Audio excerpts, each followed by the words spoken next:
আসসালামু আলাইকুম ওয়া রাহমাতুল্লাহি ওয়া বারাকাতুহু। প্রিয় বন্ধুরা, আশা করি সকলে ভালো আছেন। আমিও ভালো আছি আলহামদুলিল্লাহ। গতকালকে যে ভিডিওটা আপনাদের জন্য দিয়েছিলাম ফেসবুকে, অনেকেই কমেন্ট করছেন। আলহামদুলিল্লাহ ভালো। অনেকে বলেছেন যে আমি বিয়ে করেছি, আমি জানি যে কে কার কারণে সুখী হয়। কিন্তু এটা তো আমরা পড়ছি যে সংসার সুখের হয় রমণীর গুণে। আবার অনেক জায়গায় শুনতেও পারছি যে সংসার সুখের হয় রমণীর গুণে।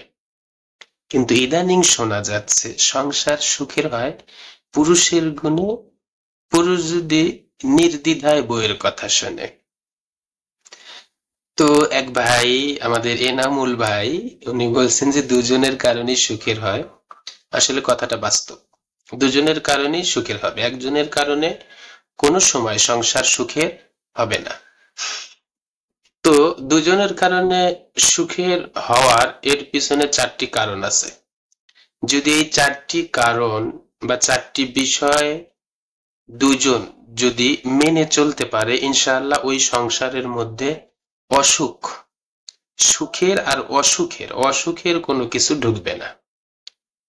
অশান্তি, ঝগড়া বিবাদ কোনো কিছু লাগবে না। নাম্বার এক, দুজন দুজনকে যদি সম্মান করতে পারে যে কোনো বিষয়ে। স্বামী স্ত্রীকে এমন কোনো কথা বা এমন কোনো কাজ বা এমন কোনো অঙ্গভঙ্গি দ্বারা এমন কিছু করবে না যার কারণে স্ত্রী অপমান বোধ করে। যদিও স্বামীকে বলবে না, কিন্তু নিজের মন থেকে সে একটু রাগান্বিত বা মন খারাপ হয়ে যায় এমন কোনো কথা যেন স্বামীর মুখ দিয়ে না বের হয়। আবার স্ত্রীও এমন কোনো কথা বলবে না বা এমন কোনো কাজ করবে না যার কারণে স্বামী অপমান বোধ করে। এটা হলো নাম্বার এক, একজন আরেকজনকে সম্মান করতে হবে যে কোনো বিষয়ে। নাম্বার দুই, যখন খাবার খাইতে যাবেন, পুরুষ হোক অথবা মহিলা হোক, স্ত্রী হোক অথবা স্বামী হোক, তখন একসঙ্গে খাওয়া। এখন পুরুষরা দেখা যায় অধিকাংশ সময় বাহিরে থাকেন, এদের জন্য একটু সমস্যা। যখনই একসঙ্গে খাইতে বসবেন তখন দুজন একসঙ্গে খেতে বসা। খাওয়ার সময় স্বামী স্ত্রীকে খাইয়ে দিবে, স্ত্রী স্বামীকে খাইয়ে দিবে। যদি এরকম খাবার সময় দুজন একজনকে মহব্বত দেখাইতে পারেন, ইনশাআল্লাহ ওই সংসারে কোনো সময় অসুখ, অশান্তি ঢুকবে না। নাম্বার তিন, যে কোনো বিষয়ে,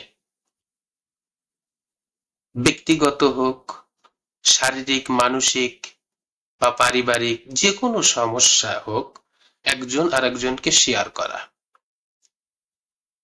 যারা নতুন বিয়ে করছেন তাদের, পুরুষদের বিশেষ করে অনেক সমস্যা থাকে যেটা আপনার স্ত্রীকে শেয়ার করেন না, আবার শেয়ার করলেও সমস্যা।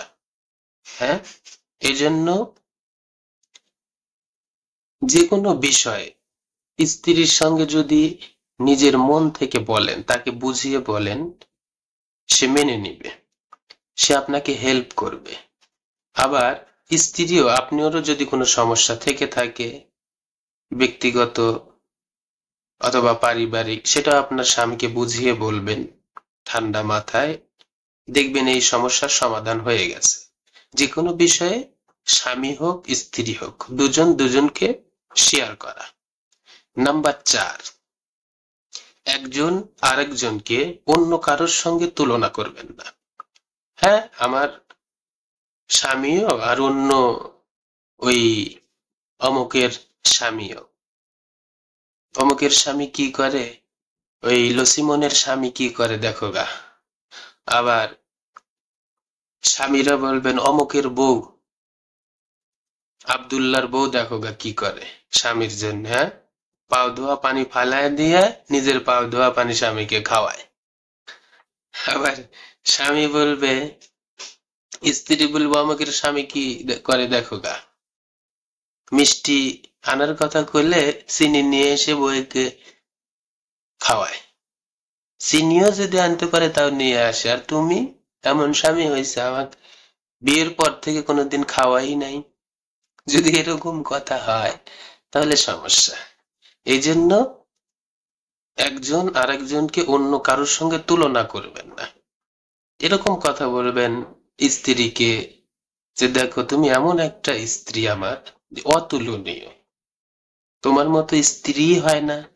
কারণ আপনার বউয়ের মতো আর তো কেউ হবে না, আপনার বউ তো বই।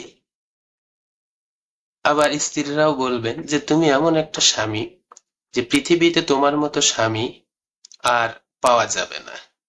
আসলে কথাটা বাস্তব, আপনার স্বামীর মতো স্বামী পৃথিবীতে আর খুঁজে পাবেন না। তো বন্ধুরা, আজকে এ পর্যন্তই। ভালো থাকবেন, সুস্থ থাকবেন, আমার জন্য দোয়া করবেন। সকলে ভালো থাকুন। আসসালামু আলাইকুম।